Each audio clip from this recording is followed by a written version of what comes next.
Olá pessoal, aqui é o professor Belan e eu vou analisar com vocês essa questão do Enem de 2015 que fala sobre metabolismo energético. Veja só o que ela fala. Normalmente, as células do organismo humano realizam respiração aeróbica, na qual o consumo de uma molécula de glicose gera 38 moléculas de ATP. Contudo, em condições anaeróbicas, o consumo de uma molécula de glicose pelas células é capaz de gerar apenas 2 moléculas de ATP. Tá? E aqui ele vai dar um gráfico que nós iremos analisar depois, porque eu quero saber exatamente o que ele quer.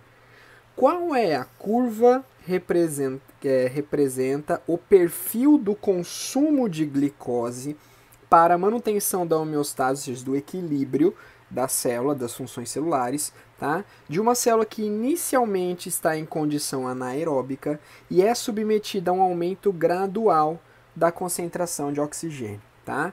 Então aqui está o foco da nossa análise, ok? Porém, antes vou fazer uma pequena revisão sobre esse conteúdo. Então veja lá.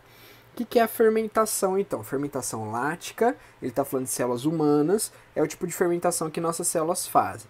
Quando nós temos uma baixa concentração de oxigênio, uma baixa disponibilidade de oxigênio para as células, a glicose da nossa alimentação ela é oxidada, ela é quebrada parcialmente em 2 moléculas de ácido lático, C3H6O3. Tá? E nisso há a liberação de 2 moléculas de ATP, e essa é a energia que é efetivamente liberada no consumo de uma molécula de glicose. Perceba que ainda há muita energia acumulada no ácido lático aqui, que a célula não é capaz de utilizar. Tá?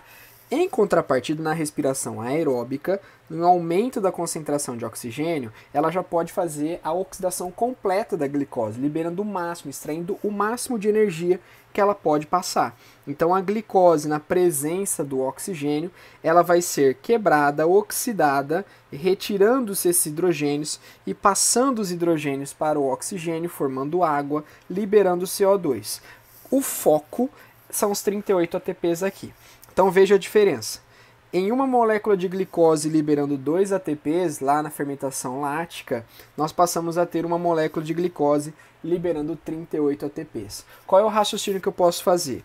Em uma célula que está com fermentação, realizando fermentação, para que ela produza a mesma quantidade de ATP que uma célula que faz respiração aeróbica, ela teria essa diferença de 2 ATPs em anaerobiose para 38 ATPs em aerobiose, seria de 19 moléculas de glicose. Olha a quantidade, tá? Então, se uma molécula produz 2 ATPs, essa célula em fermentação, para chegar aos 38, teria que gastar 19 moléculas de glicose. É um consumo elevadíssimo de moléculas de glicose para produzir a mesma quantidade de energia.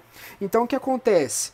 Ele diz o seguinte: uma célula que inicialmente estava em condições de anaerobiose, ou seja, a concentração de oxigênio e o consumo de glicose. Se inicialmente a concentração de oxigênio era baixa, a quantidade de glicose consumida era muito alta para ela poder produzir bastante energia. À medida que as condições vão aumentando, concentração de oxigênio vai aumentando gradativamente, o que acontece? Essas células podem deixar de fazer fermentação e passar a fazer respiração. Consequentemente, o consumo de glicose vai caindo, porque a eficiência vai aumentando, tá? Então, ó, numa baixa concentração de oxigênio, um elevado consumo de glicose, à medida que eu vou aumentando a concentração de oxigênio, o consumo de glicose vai caindo. Numa questão como essa, é de se notar o quê? Que você não tem, geralmente, gráficos que competem entre si. Então veja, eu tenho a linha 1 que ela é constante, ela está indicando que não há alteração. A linha 2 ela está subindo, a linha 3 ela está oscilando e a linha 4 está oscilando também. Veja que eu não tenho uma coisa precisa aqui nos parâmetros, nos eixos. Então é muito difícil eu diferenciar a linha 3 e a linha 4, tá? Então veja que a única linha que vai ao contrário de todos e está isolada é a linha número 5, que é o que mostra a queda de glicose, tá? O consumo de glicose à medida que o oxigênio vai sendo aumentado, tá bom? Então a resposta dessa questão é a letra E. Valeu!